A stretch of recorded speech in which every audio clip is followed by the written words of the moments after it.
Alemania, mayo de 1945. Berlín está en llamas. Hitler ha muerto. El Reich milenario duró exactamente 12 años. Las ciudades alemanas son montañas de escombros y millones de desplazados caminan por las carreteras destrozadas. Soldados derrotados, civiles que huyen. Supervivientes de campos de concentración con los pies ensangrentados y la mirada vacía.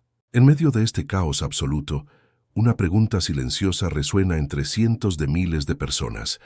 ¿Cómo deshacemos lo que hemos hecho? En los últimos días previos a la rendición, las escenas se repitieron por toda la Europa ocupada. Se arrojaron documentos a hogueras presurosas. Se enterraron uniformes de las SS en jardines, se ocultaron en sótanos y se arrojaron a ríos. Se destruyeron fotografías comprometedoras. Se falsificaron identidades en cuestión de días, a veces horas. Oswald Pohl, jefe de la administración central de todos los campos de concentración nazis, quemó personalmente décadas de registros administrativos, toneladas de papel que documentaban meticulosamente los mecanismos del exterminio industrial.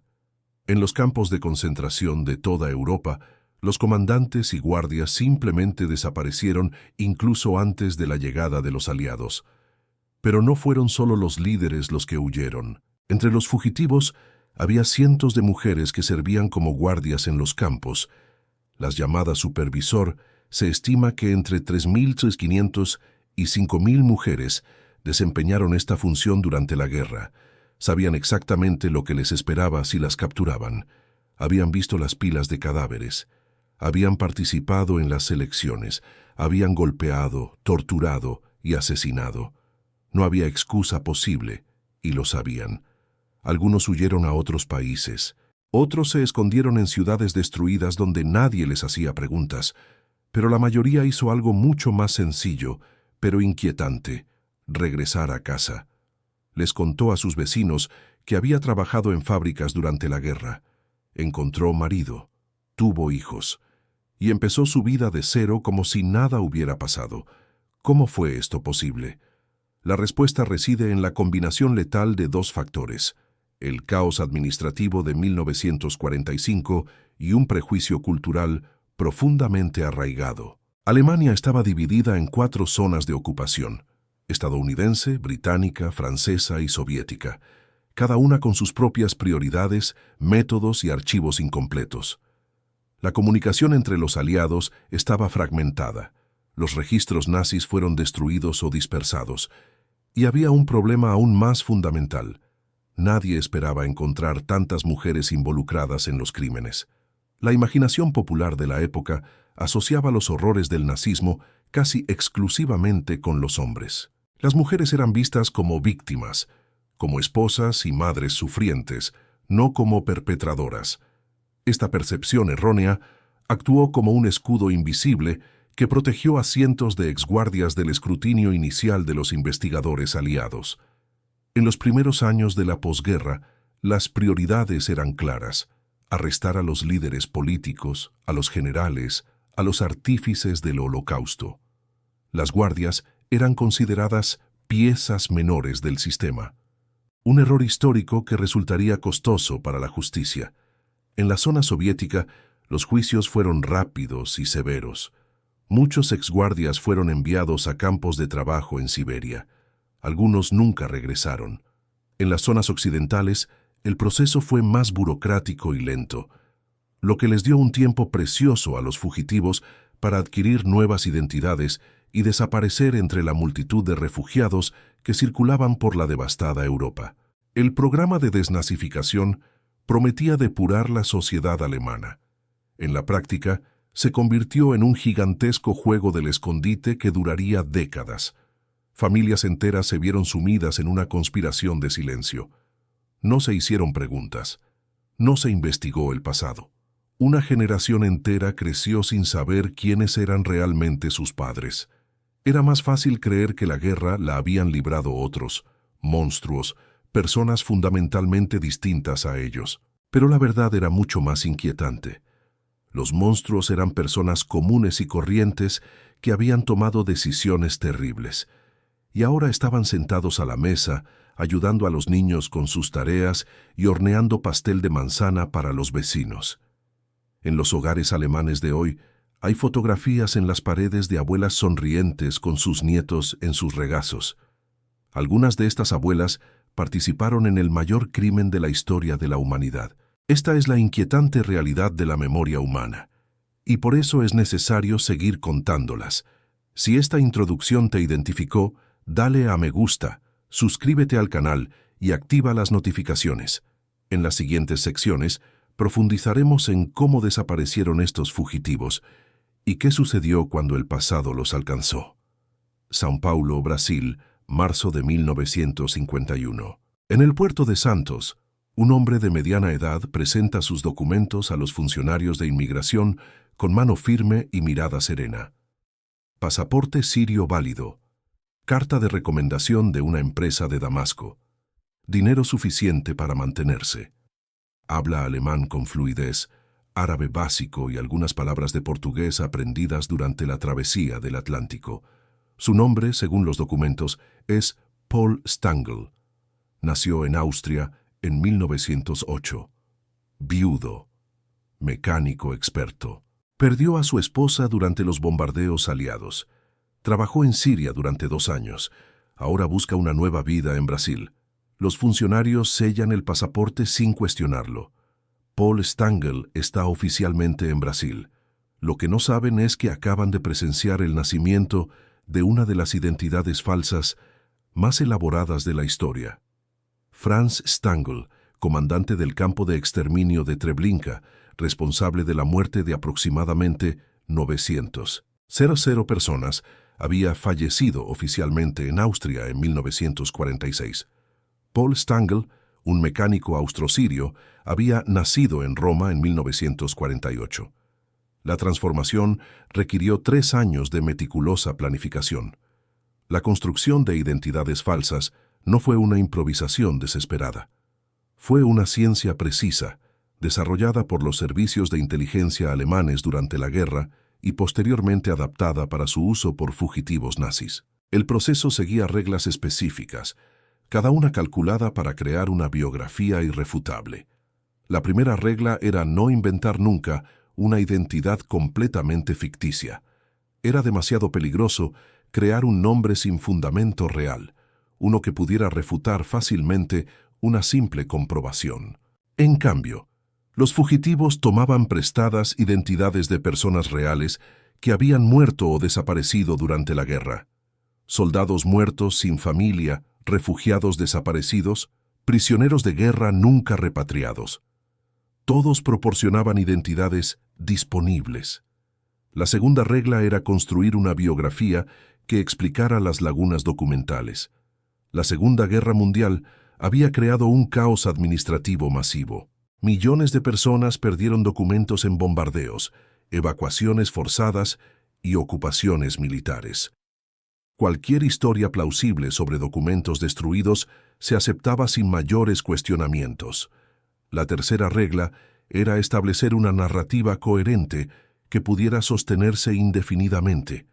La historia no podía ser demasiado complicada, los detalles complejos podían olvidarse o contradecirse años después, pero tampoco podía ser demasiado simple, ya que levantaría sospechas. La cuarta regla era adoptar modales y conocimientos compatibles con la nueva identidad. Un excomandante de un campo de exterminio no podía demostrar familiaridad con la administración del campo, pero necesitaba conocimientos de mecánica automotriz. No hablaba ruso, pero necesitaba un árabe básico para respaldar una historia sobre Siria. Durante sus 2 años en Siria, Stangl estudió mecánica intensivamente y aprendió suficiente árabe para resultar convincente. Practicaba un ligero acento sirio-alemán que explicaba cualquier peculiaridad en su discurso. Fue una actuación calculada, ensayada y perfeccionada. La quinta regla era integrarse gradualmente a la nueva comunidad. Stangl no llegó a Brasil y asumió de inmediato un puesto importante, pues eso levantaría sospechas. Empezó como un simple trabajador en un pequeño taller mecánico en São Paulo. Trabajó duro, mantuvo un perfil bajo y poco a poco se forjó una reputación de empleado confiable. 6 meses después, consiguió un empleo en la recién fundada Volkswagen do Brasil en São Bernardo do Campo. La empresa buscaba activamente técnicos alemanes para establecer sus operaciones en Brasil. Paul Stangl se presentó exactamente como el tipo de profesional que buscaban, experimentado, disciplinado y con ganas de empezar de cero. La sexta regla era no romper por completo con el pasado, sino reconstruirlo con cuidado. Stangl se reunió con su familia austriaca en 1952, trayendo a su esposa e hijos a Brasil. Oficialmente, eran la familia con la que había perdido contacto durante el caos de la posguerra. En la práctica, eran la misma esposa e hijos de Franz Stangl, ahora con nuevas identidades que se correspondían con la biografía de Paul. La transformación fue completa. Durante 16 años, esta identidad se mantuvo indiscutible. Paul Stangl era un miembro respetado de la comunidad alemana de São Bernardo do Campo. Participaba en eventos sociales, pagaba sus impuestos regularmente. En 1965, cuando Volkswagen celebró su 10º aniversario en Brasil, Paul Stangl fue homenajeado como uno de los pioneros de la industria automotriz brasileña. Recibió una placa y una bonificación. Durante la ceremonia, pronunció un breve discurso en el que agradeció a Brasil por darle una segunda oportunidad. La ironía fue amarga y devastadora. El país que lo honraba no sabía que estaba celebrando a uno de los mayores criminales de guerra de la historia. La pregunta sigue en pie. ¿Cuántos otros Paul Stangls vivieron décadas de vidas respetables cimentadas en sangre y mentiras? Deja tu opinión en los comentarios. ¿Fue la creación de estas identidades falsas un fracaso del sistema o una falla moral colectiva de la sociedad alemana de posguerra? Monasterio de Santa María, Italia, 1947. Un sacerdote austriaco recorre los silenciosos pasillos con pasaportes de la Cruz Roja en la mano y dinero para un pasaje a Argentina en el bolsillo. Su nombre es Alois Udall, obispo auxiliar de la Iglesia Católica en Roma, y está organizando una de las mayores operaciones de escape de la historia. Este es el infame Línea de Ratas, la Vía de Escape, una ruta de escape que ayudó a miles de nazis a desaparecer en Sudamérica. Y en su centro estaban los líderes de la Iglesia Católica, que creían estar salvando a los anticomunistas de la injusticia de los tribunales aliados. ¿Cómo se convirtió una institución religiosa en cómplice de la protección de algunos de los peores criminales de la historia? La respuesta es compleja y requiere comprender el contexto geopolítico de 1945. Para el Vaticano y muchos líderes de la Iglesia, la derrota de la Alemania nazi no era la principal preocupación en la posguerra. Se trataba del avance del comunismo soviético. Stalin acababa de extender su dominio sobre media Europa. Para muchos clérigos conservadores, los nazis, a pesar de sus crímenes, eran preferibles a los bolcheviques. Esta lógica distorsionada llevó a figuras como Udall a ver su operación no como una connivencia con asesinos en masa, sino como una obra de misericordia cristiana. En su opinión, estaban salvando a buenos cristianos de una persecución injusta. Udall no estaba solo. Krunoslav Draganovich, un sacerdote croata con conexiones en la comunidad ustacha en el exilio, los fascistas croatas responsables de masacres en Europa del Este, organizó otra ruta a través de los Balcanes.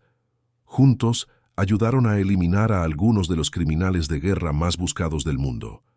Adolf Eichmann, artífice de la solución final, escapó a través de la red de Udall en 1950 y llegó a Argentina con un pasaporte de la Cruz Roja a nombre de Ricardo Clement.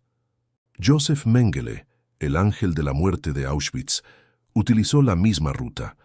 Franz Stangl llegó a Brasil con un pasaporte proporcionado por Draganovich.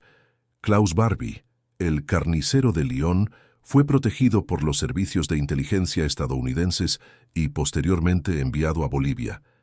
Pero las líneas de escape no eran la única forma de escapar. En los últimos meses de la guerra, comenzaron a operar organizaciones clandestinas como Odessa, organización de exmiembros de las SS, y Die Spinne, la araña. Se trataba de redes de exoficiales de las SS que ayudaban a sus camaradas a escapar, proporcionándoles documentos falsos, dinero, rutas seguras y contactos en el extranjero. Otto Skorzeny, el famoso comandante de operaciones especiales nazi, que liberó a Mussolini en un audaz ataque aéreo en 1943, estableció una red que se extendió desde España hasta Argentina. Tras la guerra, Skorzeny vivió abiertamente en Madrid bajo la protección del régimen franquista, mientras coordinaba la fuga de cientos de exoficiales. Era un secreto a voces en toda Europa. Sudamérica se convirtió en el destino predilecto por razones muy concretas. Argentina, Brasil, Chile y Paraguay tenían gobiernos con simpatías fascistas que no cuestionaban el pasado de los inmigrantes. Juan Perón reclutó activamente a científicos y técnicos alemanes, independientemente de su origen nazi. Documentos diplomáticos revelados décadas después demuestran que Eva Perón supervisó personalmente la inmigración de cientos de exnazis. En Brasil, el gobierno de Getúlio Vargas mantuvo una política similar. Las autoridades brasileñas sabían que recibían criminales de guerra, pero hicieron la vista gorda a cambio de conocimientos técnicos. Gustav Wagner, comandante de Sobibor, vivió pacíficamente en Brasil durante más de 30 años, trabajando como guardia de seguridad en São Paulo. Sus vecinos lo conocían como un alemán amable y apasionado por la jardinería. La revelación de las líneas de rata provocó un escándalo internacional que el Vaticano nunca superó por completo. Investigaciones internas resultaron en el traslado discreto de varios sacerdotes involucrados. Hudal fue asignado a un puesto sin influencia y murió en el anonimato en 1963. Draganovich fue expulsado de Italia y regresó a Yugoslavia, donde falleció en 1983. Se estima que entre 8.000 y 10.000 exnazis escaparon a Sudamérica por estas rutas. Entre ellos se encontraban algunos de los criminales más buscados del mundo. La mayoría nunca fue capturada. La mayoría murió en paz. ¿Qué opinas? ¿Ha rendido la Iglesia Católica la suficiente responsabilidad por su papel en esta historia? Comenta abajo. Este es un debate que aún no ha terminado. Los números cuentan una historia devastadora. Entre 3.500 y 5.000 mujeres sirvieron como guardias en los campos de concentración nazis durante la guerra. Solo unas 200 fueron juzgadas por tribunales aliados entre 1945 y 1949. Esto significa que más del 90% nunca comparecieron ante un tribunal. Nunca rindieron cuentas. Nunca fueron llamadas a responder por sus actos. Para los comandantes y oficiales de alto rango, las cifras son igualmente inquietantes. Se estima que más de 200.000 alemanes participaron directamente en el Holocausto como perpetradores. Guardias, administradores, médicos, ingenieros y contables. Entre 1945 y 1992, los tribunales alemanes procesaron solo 912 casos relacionados con crímenes nazis. De estos, solo 14 resultaron en cadena perpetua. La tasa de procesamiento fue inferior al 0,5%. Los juicios de Nuremberg marcaron un hito histórico innegable. El primer tribunal internacional que juzgó crímenes de lesa humanidad como categoría legal. Sin embargo, su alcance también fue profundamente limitado. Nuremberg juzgó a 24 líderes nazis de alto rango. El resto, cientos de miles de perpetradores de rangos intermedios e inferiores, quedaron excluidos. Lo que reemplazó a Nuremberg fue una lotería judicial. Cada potencia aliada estableció sus propios tribunales, con sus propias reglas y criterios. Los resultados fueron extraordinariamente inconsistentes. Rudolf Höss, comandante de Auschwitz, fue juzgado por los polacos en el territorio donde cometió sus crímenes. Sentencia: muerte en la horca. Fue ejecutado en 1947 en el mismo campo que comandaba. Franz Stangl fue capturado por los estadounidenses y extraditado a Austria. Recibió solo 18 meses de prisión por conspiración para cometer asesinato. Fue liberado en 1948 y huyó inmediatamente a Brasil, donde vivió en libertad durante 19 años. ¿La diferencia? Höss fue juzgado donde ocurrieron los crímenes, con acceso a las pruebas. Stangl fue juzgado por un tribunal que no tuvo acceso a las pruebas de las masacres en Polonia. En los tribunales estadounidenses de Dachau se procesaron 1.672 casos entre 1945 y 1948. Pero los criterios eran inconsistentes. Un guardia podía ser condenado a muerte por palizas. Otro recibía solo 5 años por participar en asesinatos en masa. La diferencia a menudo no dependía de la gravedad del delito, sino de la suerte del fiscal y del juez con el que se encontrara. El problema central era legal. La doctrina legal de la época exigía pruebas directas de crímenes específicos. No bastaba con demostrar que alguien comandaba un campo donde se cometían asesinatos. Era necesario probar que él personalmente ordenó asesinatos específicos. Los nazis habían construido un sistema burocrático cuidadosamente diseñado, donde las órdenes verbales eran la norma. Rara vez firmaban documentos incriminatorios. Solo cumplía órdenes. Nunca presencié ningún delito. Solo era un administrador. Estas frases se repetían en cientos de juzgados y, sorprendentemente, a menudo funcionaban. A partir de 1948, con el inicio de la Guerra Fría, las prioridades políticas cambiaron radicalmente. Alemania Occidental se convirtió en un aliado estratégico contra la Unión Soviética. El discurso oficial pasó de la desnazificación a la reconciliación nacional. Una oleada de conmutaciones de penas se extendió por los tribunales. Las penas de muerte se redujeron a cadena perpetua. Las de cadena perpetua se redujeron a 20 años. Las de 20 años se redujeron a 10. En 1958, el último criminal de guerra nazi fue liberado de las prisiones aliadas. Muchos exguardias ni siquiera tuvieron que huir. Simplemente regresaron a casa y reanudaron sus vidas. Klaus Barbie fue reclutado por los servicios de inteligencia estadounidenses como agente anticomunista después de la guerra, protegido por los mismos aliados que habían prometido exigir responsabilidades a los criminales. Vivió en Bolivia durante décadas bajo el nombre de Klaus Altmann, trabajando discretamente como empresario hasta que fue identificado en 1971. Esta es la realidad que revelan las cifras. La justicia de posguerra no fue un sistema, fue una excepción. El procesamiento masivo de los perpetradores del Holocausto nunca se produjo, y las razones para ello fueron tanto políticas como legales. Esta asimetría entre delito y castigo sigue siendo preocupante. En su opinión, ¿qué contribuyó más a este fracaso? Las limitaciones legales de los tribunales, la presión política de la Guerra Fría o la complicidad silenciosa de la sociedad alemana. Deje su comentario. São Bernardo do Campo, São Paulo, 1960. Una tarde de domingo. En casa de un respetable alemán, la familia está reunida alrededor de la mesa. La esposa ha servido un plato tradicional austriaco. Las hijas se ríen de un chiste. Los nietos corren por el patio. El patriarca de la familia sonríe, satisfecho. Se llama Paul Stangl.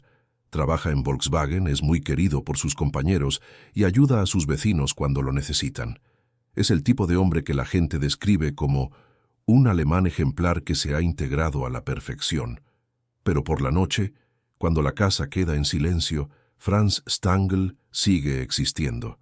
El comandante de Treblinka, el hombre que supervisó el asesinato de 900.000 personas, el hombre que construyó cámaras de gas más eficientes y se enorgullecía de los resultados. ¿Cómo es posible que una sola persona contenga ambas realidades? La respuesta reside en un mecanismo psicológico que los investigadores llaman compartimentación, la capacidad de separar diferentes aspectos de la personalidad en compartimentos psíquicos incomunicados. En casos extremos, como el de Stangl, esta compartimentación ha alcanzado un nivel de sofisticación alarmante. Stangl no se negó a sí mismo lo que había hecho. En entrevistas posteriores con la periodista Gita Sereni, realizadas mientras esperaba el juicio, describió Treblinka con frialdad clínica, como un administrador que habla de operaciones comerciales. No había remordimiento evidente ni horror. Había una distancia emocional absoluta, pero también estaba el otro Stangl. El padre que amaba a sus hijas, el vecino que ayudaba con las compras, el colega que enseñaba técnicas mecánicas a jóvenes ingenieros brasileños. Para él no eran contradicciones, eran simplemente diferentes aspectos de la misma personalidad, operando en contextos distintos. «Mis hijos me conocen», escribió en una carta. «Saben que no soy un monstruo». Y Paul Stangl no era un completo impostor. Una parte de esa persona realmente existía, la parte que amaba a su familia, que se preocupaba por sus vecinos, que se esforzaba por ser un buen hombre. Esta afirmación revela algo profundamente inquietante sobre la naturaleza humana.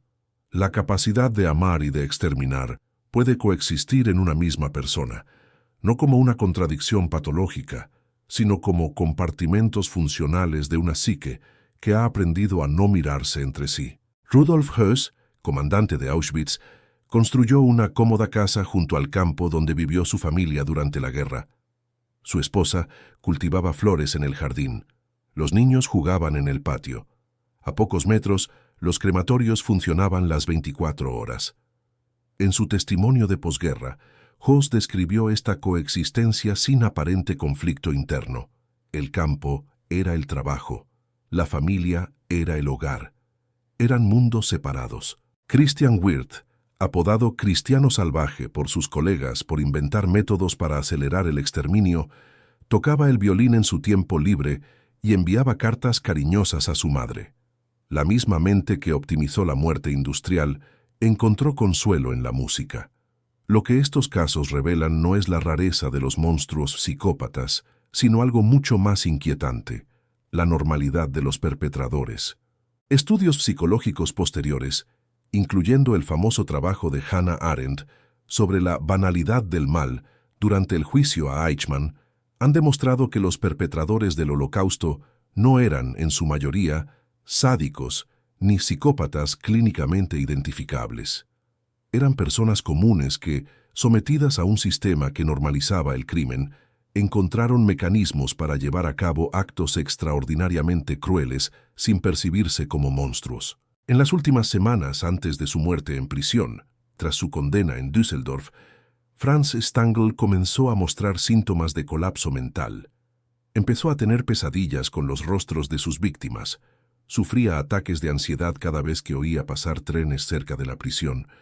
«No puedo dejar de ver los trenes pasar», le contó a Sereni en su última entrevista. «Durante años perdí el conocimiento, pero ahora vuelven, tren tras tren. La gente baja de los vagones. Y yo estoy allí, supervisándolo todo». Al parecer, incluso los perpetradores psicológicamente más hábiles no pueden cerrar permanentemente todos los compartimentos. ¿Qué opinas? ¿La compartimentación psicológica absuelve moralmente a alguien de sus acciones o las hace aún más condenables? Este es uno de los debates más difíciles de la psicología moral. Comparte tu perspectiva. Frankfurt, 1953. Una calle tranquila.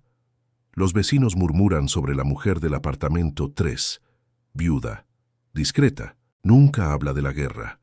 Ayuda con las compras cuando alguien lo necesita. Prepara los mejores pasteles de manzana del barrio. Lo que no saben es que pasó 3 años como guardia en Ravensbrück. Golpeaba a los prisioneros con palos de madera. Participó en las elecciones que condenaron a miles a la muerte y después de 1945 simplemente desapareció. Regresó a casa, contó una historia y empezó de nuevo. Es un personaje complejo, pero representa la realidad documentada de cientos de mujeres reales. Examinemos casos específicos. Hertha Bodefu, guardia en Stutthof y posteriormente en Bergen-Belsen. Los supervivientes la describieron golpeando a prisioneros hasta dejarlos inconscientes con visible placer. Tras la liberación de Bergen-Belsen por las tropas británicas en 1945, fue capturada y juzgada. Recibió una condena de 10 años de prisión, una sentencia que muchos consideraron escandalosamente indulgente. Fue liberada en 1951. Regresó a una vida normal en Alemania Occidental. Nunca más fue juzgada. Murió en el año 2000, a los 79 años, en un pequeño pueblo, rodeada de vecinos que simplemente la llamaban la vieja Herta. Cuando un equipo de documentales la entrevistó en la década de 1990, no mostró remordimiento alguno. Sus últimas palabras públicas al respecto fueron: ¿qué debería haber hecho de otra manera? Era mi trabajo. Hildegard Lacher fue aún más lejos. Guardia en Majdanek y posteriormente en Auschwitz, los supervivientes la apodaron Brigitte la Sangrienta por su particular crueldad.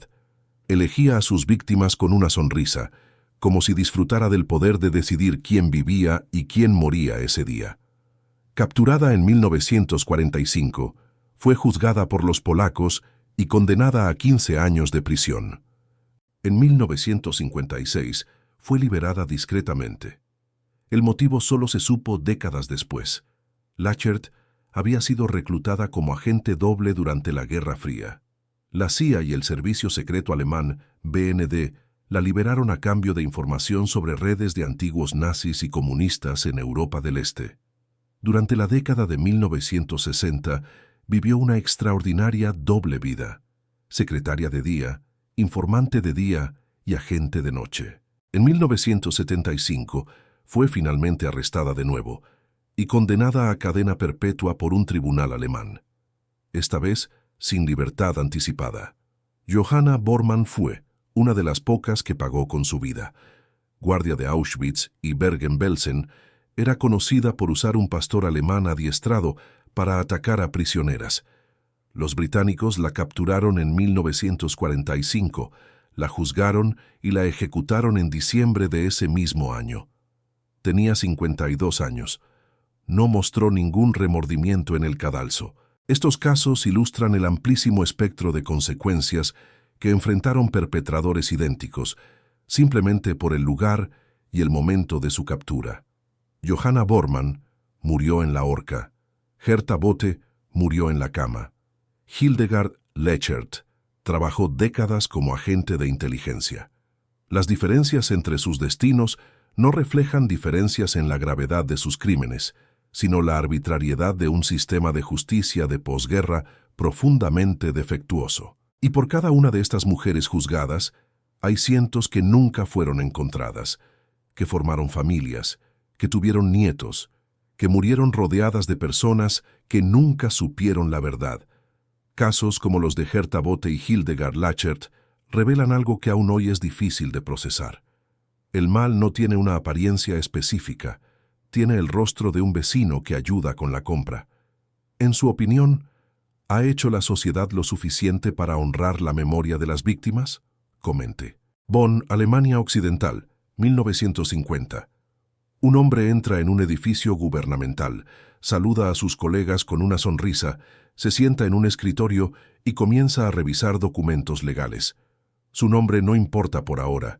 Lo que importa es que, 5 años antes, fue miembro del partido nazi y ejerció como fiscal en tribunales que condenaron a muerte a combatientes de la resistencia. Ahora, con una ligera reestructuración burocrática de su currículum, ha vuelto al trabajo, esta vez como fiscal en la Alemania democrática.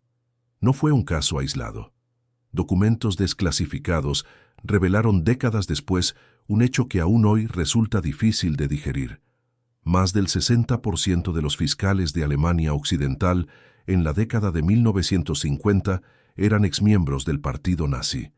En el Poder Judicial, el porcentaje era aún mayor. El Ministerio de Asuntos Exteriores alemán, en las décadas de 1950 y 1960, contaba con decenas de exoficiales de las SS en su plantilla. El Servicio Federal de Inteligencia, la BND, fue fundado y dirigido por Reinhard Gehlen, un exgeneral de la inteligencia militar nazi, reclutado por los estadounidenses precisamente para sus redes de espionaje en Europa del Este. La implicación práctica fue catastrófica para la justicia. Las mismas instituciones responsables de investigar y enjuiciar los crímenes nazis estaban llenas de personas con un interés particular en limitar dichas investigaciones al máximo. El programa de desnazificación, implementado por los aliados entre 1945 y 1948, pretendía destituir a los nazis de puestos de autoridad y construir una nueva Alemania democrática. En la práctica, se convirtió en un trámite burocrático masivo. Los funcionarios presentaban formularios que describían su participación en el régimen. La mayoría minimizó u ocultó su implicación. Con los archivos destruidos, era casi imposible verificar las declaraciones. Surgió una categoría informal que los alemanes llamaron seguidor, alguien que sigue la corriente. No era un líder ni un ideólogo, simplemente seguía órdenes. Esta clasificación sirvió como una absolución masiva para cientos de miles de personas que habían participado activamente en el aparato nazi. La doctrina legal alemana de posguerra creó otra barrera aún más eficaz. Para condenar a alguien por crímenes de guerra, era necesario demostrar no solo su participación en el sistema de campos de concentración, sino también una motivación personal sádica que excedía las órdenes recibidas. En otras palabras, un comandante podía supervisar el asesinato de decenas de miles de personas y ser absuelto si demostraba que simplemente cumplía órdenes superiores. Esta doctrina transformó eficazmente el exterminio masivo burocrático en un acto exento de culpa individual.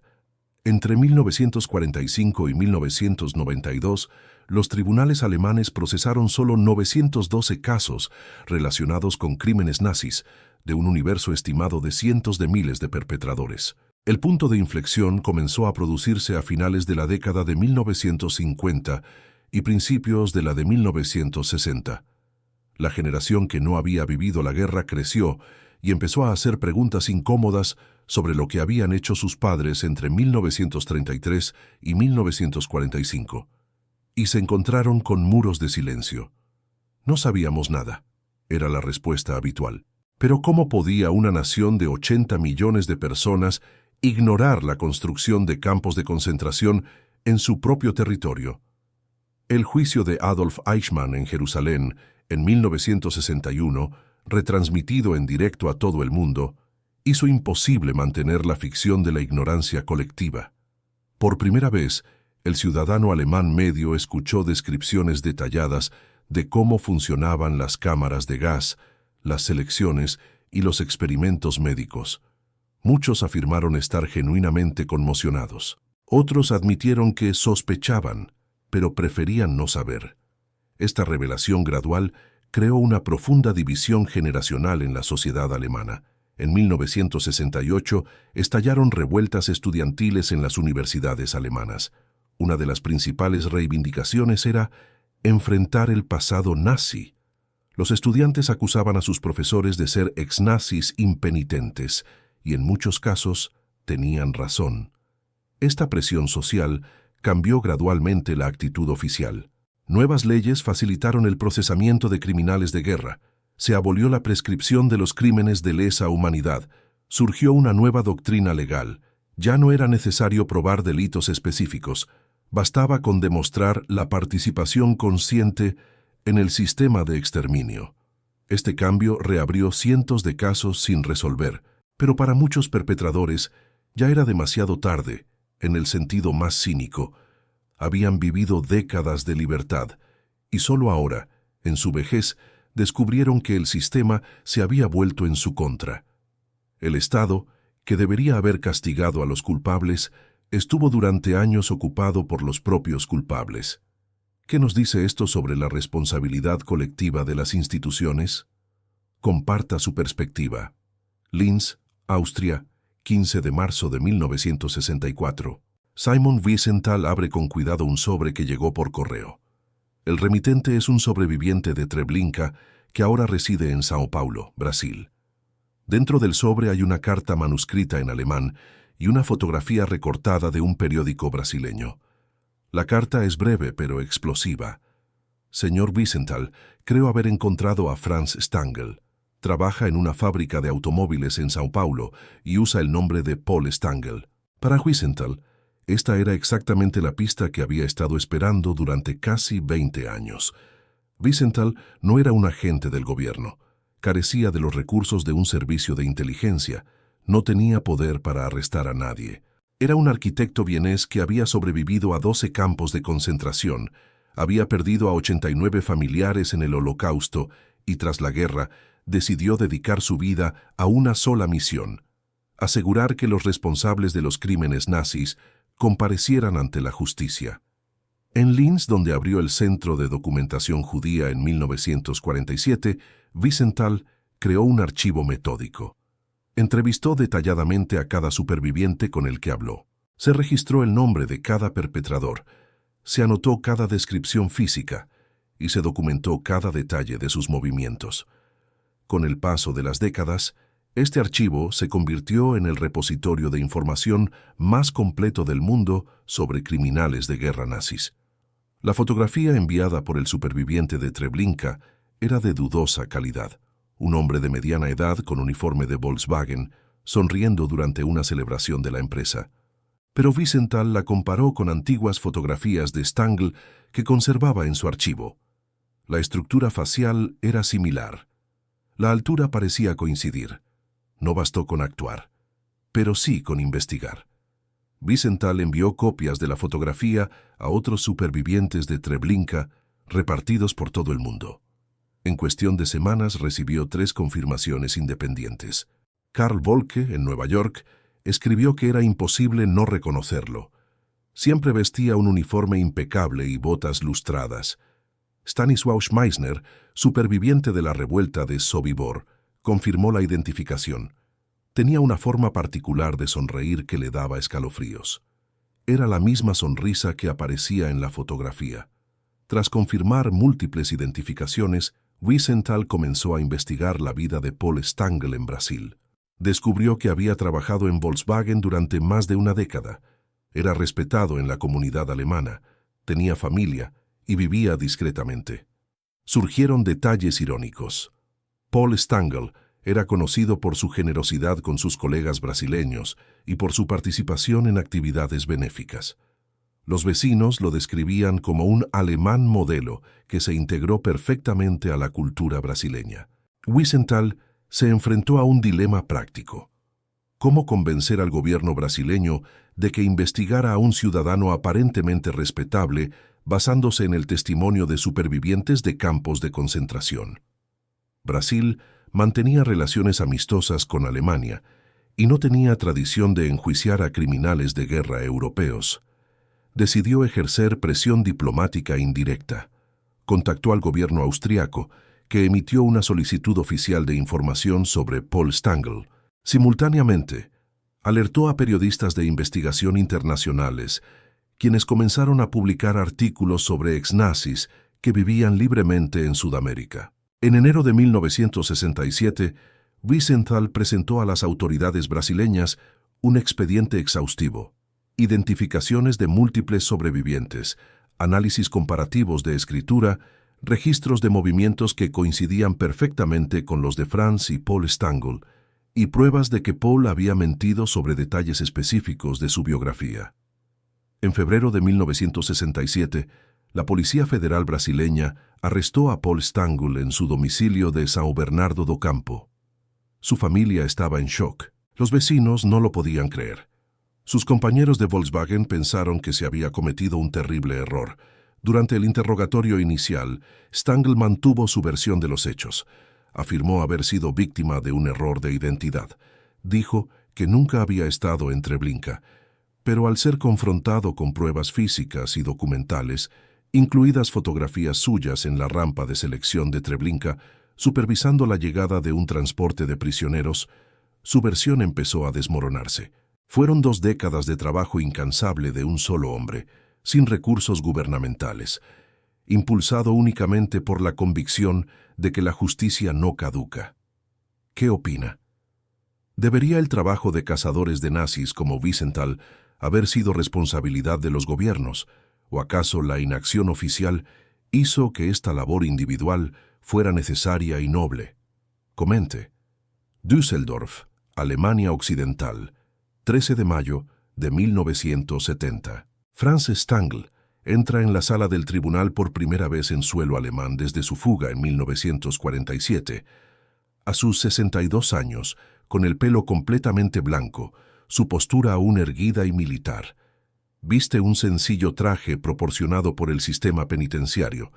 Su mirada recorre la sala llena de periodistas, supervivientes y curiosos de todo el mundo. En el estrado de los testigos, 40 supervivientes de Treblinka y Sobibor esperan confrontar al hombre que comandó los campos donde fueron asesinadas casi 1 millón de personas. Muchos viajaron desde países lejanos, algunos dejando a sus familias por primera vez en décadas, unidos por un mismo propósito: asegurar que Franz Stangl finalmente responda por sus crímenes. El juez Hans-Heinz Dux inauguró la sesión con unas palabras que resonarían a lo largo de la historia. Franz Paul Stangl se le acusa de complicidad en el asesinato de 900.000 personas en los campos de exterminio de Sobibor y Treblinka entre abril de 1942 y octubre de 1943. ¿Cómo defiende su caso? Stangl se levantó lentamente. Su voz era clara y firme. Inocente, Su Excelencia. Solo era un administrador que cumplía órdenes de mis superiores.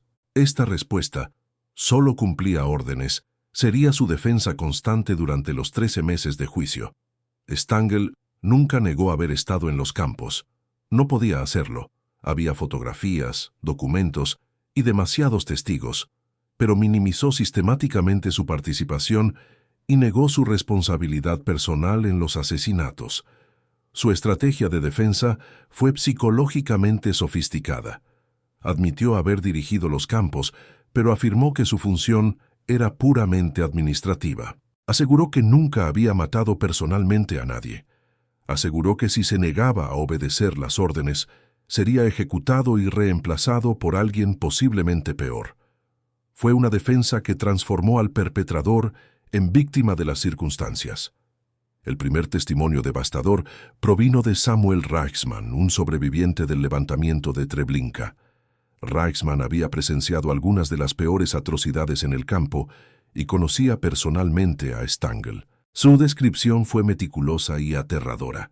Stangl siempre estuvo presente durante las elecciones. Supervisó personalmente la organización del transporte. Recorrió el campo con un uniforme impecable, mientras cientos de personas eran asesinadas a su alrededor. A lo largo de 13 meses, 80 testigos testificaron. Cada testimonio aportó una nueva dimensión al retrato de un sistema industrial desastroso y al papel central que Stangl desempeñó en él, no como un engranaje burocrático pasivo, sino como un arquitecto activo, orgulloso de su eficiencia. En diciembre de 1970, el veredicto: culpable de complicidad en el asesinato de 900.000 personas. Sentencia: cadena perpetua. En las semanas posteriores a su condena, ocurrió algo extraordinario. Los compartimentos psicológicos que Stangl había mantenido meticulosamente durante décadas comenzaron a desmoronarse. En conversaciones con un capellán de la prisión, mostró signos de desintegración. Las pesadillas regresaron. Los rostros regresaron. Los trenes regresaron. «No puedo dejar de ver llegar los trenes», dijo Gita Sereni en su última entrevista, unos días antes de morir de un fallo cardíaco en junio de 1971, menos de 20 horas después de una última entrevista en la que, por primera vez, pareció acercarse a una confesión genuina. «Durante años estuve desconectada, pero ahora han vuelto. Tren tras tren, la gente baja de los vagones, y yo estoy allí, observándolo todo». Franz Stangl murió en prisión. No vio la libertad tras su juicio. Pero vivió 24 años respetables en Brasil, crió hijos, tuvo nietos y fue reconocido como pionero de la industria. La justicia llegó, pero tardía, incompleta y solo para una fracción de los culpables. El juicio de Stangl plantea una pregunta difícil. Cuando la justicia llega con décadas de retraso y el perpetrador ya ha vivido una vida plena, ¿sigue cumpliendo su propósito? ¿Cuál es el verdadero objetivo de castigar crímenes tan antiguos? Deja tu opinión en los comentarios. Hoy, casi 80 años después del fin de la Segunda Guerra Mundial, los últimos sobrevivientes del Holocausto están muriendo. La generación que cargó con el peso de los recuerdos directos está desapareciendo. Y con ella también crece el riesgo de que lo aprendido con tanto sufrimiento se olvide lentamente. No es un riesgo abstracto, es medible y documentado. Una investigación realizada en Estados Unidos en 2020 reveló que 2/3 de los millennials encuestados desconocían qué era Auschwitz. En Alemania, los estudios muestran que un porcentaje creciente de jóvenes desconoce los detalles básicos del Holocausto.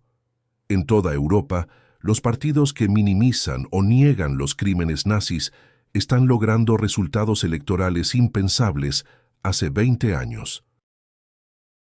Y es precisamente en este contexto que las historias de los guardias nazis que vivieron vidas ocultas después del Holocausto, historias como las de Franz Stangl, Herta Botte, Hildegard Lachert y cientos de mujeres que regresaron a casa y comenzaron de nuevo como si nada hubiera pasado, adquieren una urgencia que va mucho más allá del interés histórico. Estas historias enseñan cosas que no se pueden aprender con las estadísticas. La primera lección trata sobre la naturaleza del mal. No hay una cara específica para la crueldad. No hay un tipo de monstruo identificable que pueda distinguirse fácilmente de la humanidad común. Los guardias y comandantes que organizaron el Holocausto eran, en su abrumadora mayoría, personas comunes, padres, madres, hijos, vecinos, personas que se incorporaron gradualmente a un sistema que normalizó el crimen y que encontraron mecanismos para llevar a cabo actos extraordinariamente crueles sin percibirse jamás como monstruos. La mujer del apartamento 3 de Frankfurt en 1953, que horneaba pasteles de manzana para sus vecinos y ayudaba con la compra, no era un personaje de ciencia ficción. Era una persona real, en una ciudad real, con una vida real. Y había cientos como ella. La segunda lección se refiere a la fragilidad de las instituciones. La historia de la justicia de posguerra es, en gran medida, la historia de cómo las instituciones creadas para exigir responsabilidades a los culpables fueron infiltradas por los propios culpables o capturadas por prioridades políticas que facilitaron el olvido. Más del 60% de los fiscales de Alemania Occidental en la década de 1950 eran exmiembros del partido nazi. La misma maquinaria institucional que se suponía debía castigar el mal había sido construida, en parte, por quienes lo cometieron. Esta fragilidad no es exclusiva de la Alemania de posguerra. Es una característica de las instituciones humanas en general. Su solidez depende del compromiso de quienes las habitan. Cuando el compromiso con la justicia se debilita, debido a presiones políticas, conveniencia o cansancio moral, las instituciones se convierten en instrumentos para proteger a los poderosos en lugar de defender a los vulnerables. La tercera lección trata sobre la responsabilidad individual. Solo cumplía órdenes, fue la defensa invocada en cientos de juicios. Y sorprendentemente, a menudo funcionó legalmente. Pero lo que demuestran los casos documentados es que la obediencia a las órdenes no era una inevitabilidad determinista. Hubo personas, incluso dentro del sistema nazi, que se negaron a participar en asesinatos, que pagaron el precio de sus negativas, que eligieron de otra manera. La existencia de estas excepciones responsabiliza individualmente a cada perpetrador de sus decisiones. La pregunta, ¿qué habría hecho yo?, que cada persona se plantea al aprender sobre el Holocausto, no tiene una respuesta fácil, pero precisamente por eso es necesario plantearla. La cuarta lección, quizás la más difícil, trata sobre lo que significa seguir adelante tras un crimen colectivo de magnitud histórica.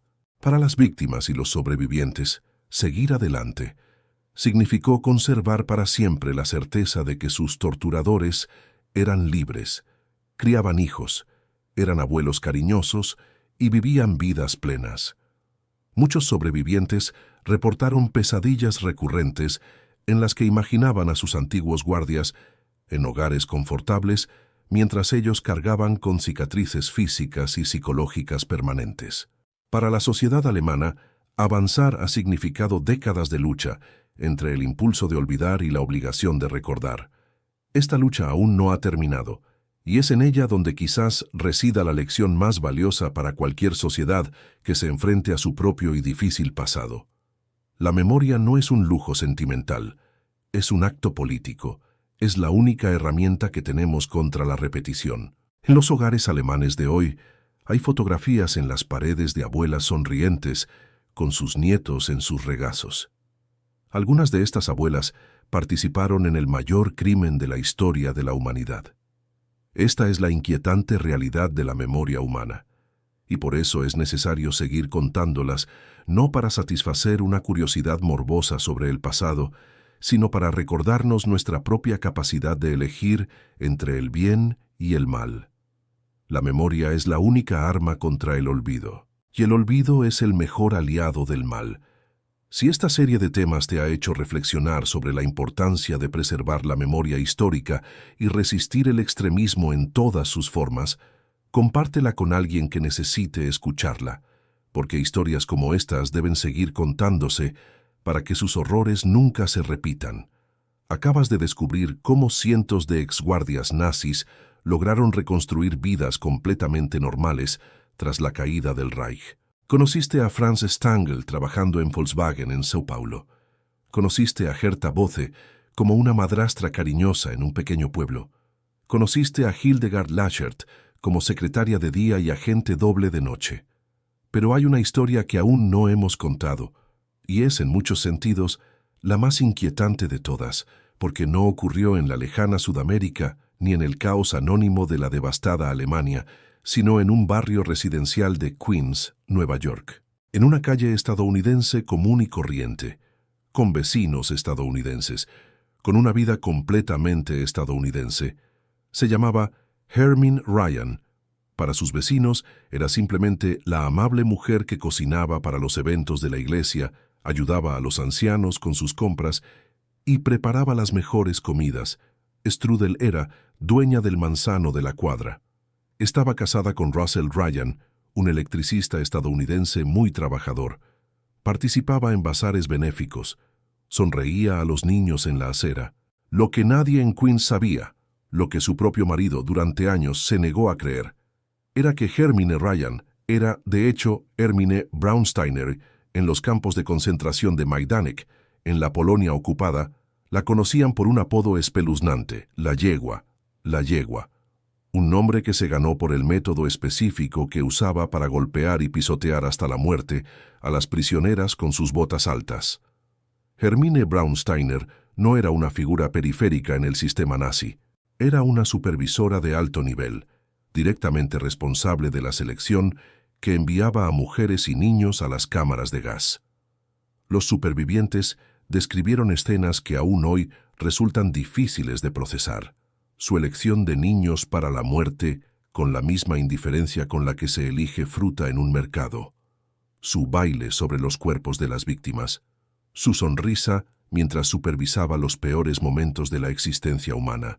Y después de 1945, esta misma mujer compró un boleto a los Estados Unidos, se casó con un ciudadano estadounidense, obtuvo la ciudadanía estadounidense y vivió 2 décadas de vida impecable en Nueva York. El caso Braunsteiner no es solo la historia de un criminal de guerra que escapó a la justicia. Es la historia de cómo sociedades enteras optan por ignorar lo que tienen ante sus ojos. Estados Unidos, el país que lideró la liberación de Europa, que juzgó a los líderes nazis en Nuremberg, que proclamó al mundo que los crímenes de lesa humanidad no quedarían impunes, otorgó la ciudadanía a uno de los guardias documentados más brutales de todo el sistema de campos de concentración. ¿Cómo fue posible?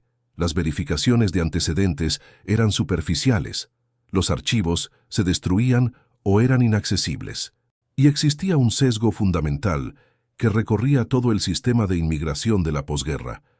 Nadie esperaba encontrar a alguien malvado disfrazado de ama de casa austriaca, de ojos claros, que hablaba inglés con un acento encantador. Fue Simon Wiesenthal, el mismo cazador de nazis que encontró a Franz Stangl en Brasil, quien finalmente la localizó en 1964, tras años de meticulosa investigación. Cuando el escándalo salió a la luz, los vecinos de Queens quedaron en shock. Russell Ryan, el esposo estadounidense, al principio se negó a creerlo. «Mi esposa no es esa persona», declaró a la prensa. «Han cometido un terrible error. Pero la evidencia era abrumadora. Los sobrevivientes de Majdanek la identificaron en fotografías sin dudarlo. Documentos nazis confirmaban su servicio en el campo. Testimonio tras testimonio describían sus crímenes con todo detalle, sin dejar lugar a dudas. Lo que siguió fue una batalla legal. De 9 años Braunsteiner lo negó todo. Contrató abogados caros. Argumentó un error de identidad. Apeló en todas las instancias posibles. Y el sistema estadounidense, lento, protector de los derechos, repleto de garantías legales diseñadas para proteger a los inocentes, le dio todas las oportunidades para defenderse. En 1973 se convirtió en la primera persona extraditada de Estados Unidos por crímenes de guerra nazis. Fue enviada a Alemania Occidental para ser juzgada. El juicio en Düsseldorf duró de 1975 a 1981. 6 años de audiencias que expusieron al mundo los horrores de Majdanek con detalles devastadores. Cientos de testigos viajaron de todo el mundo para declarar. Supervivientes mayores, muchos de ellos hablando públicamente por primera vez en décadas, describieron lo que experimentaron bajo su supervisión. En 1981, a la edad de 62 años, Hermine Braunsteiner fue condenada a cadena perpetua. Cumplió 15 años de prisión antes de ser puesta en libertad condicional en 1996, a los 77 años. Pasó sus últimos años en una residencia de ancianos, bajo un nombre falso, evitando a la prensa. Falleció en 1999, a los 80 años. Vivió décadas de una vida respetable. Estaba casada. Tenía vecinos que la querían. Murió de vieja. La historia de Hermine Braunsteiner plantea una pregunta que ninguno de nosotros puede responder cómodamente. ¿Qué hace falta para que una sociedad reconozca el mal cuando está literalmente al lado? No hablamos de una figura histórica lejana, oculta en las selvas de Sudamérica, bajo 10 capas de identidades falsas. Hablamos de una mujer que vivía en Queens, que iba al supermercado en las mismas calles que sus vecinos, que rezaba en la misma iglesia, que era conocida, apreciada e integrada. El caso Braunsteiner es, en última instancia, una historia sobre los límites de la percepción humana y sobre el precio devastador que pagan las víctimas cuando esas percepciones fallan. En el vídeo que se está reproduciendo actualmente en tu pantalla, la guardia nazi que escapó del juicio y vivió. Durante décadas como vecina común, encontrará la historia completa de Hermine Braunsteiner contada a fondo. Comprenderá cómo construyó su nueva identidad en Estados Unidos. Seguirá los 9 años de batalla legal que precedieron a su histórica extradición. Escuchará los testimonios de los sobrevivientes que finalmente la confrontaron en los tribunales y descubrirá lo que la investigación de Wiesenthal reveló sobre cuántas otras Hermine Ryan aún vivían y viven, ocultas a plena vista, en países que jamás imaginaron albergar un pasado como este. Haz clic ahora, porque esta es precisamente la continuación que esta historia merece y que la memoria de las víctimas exige.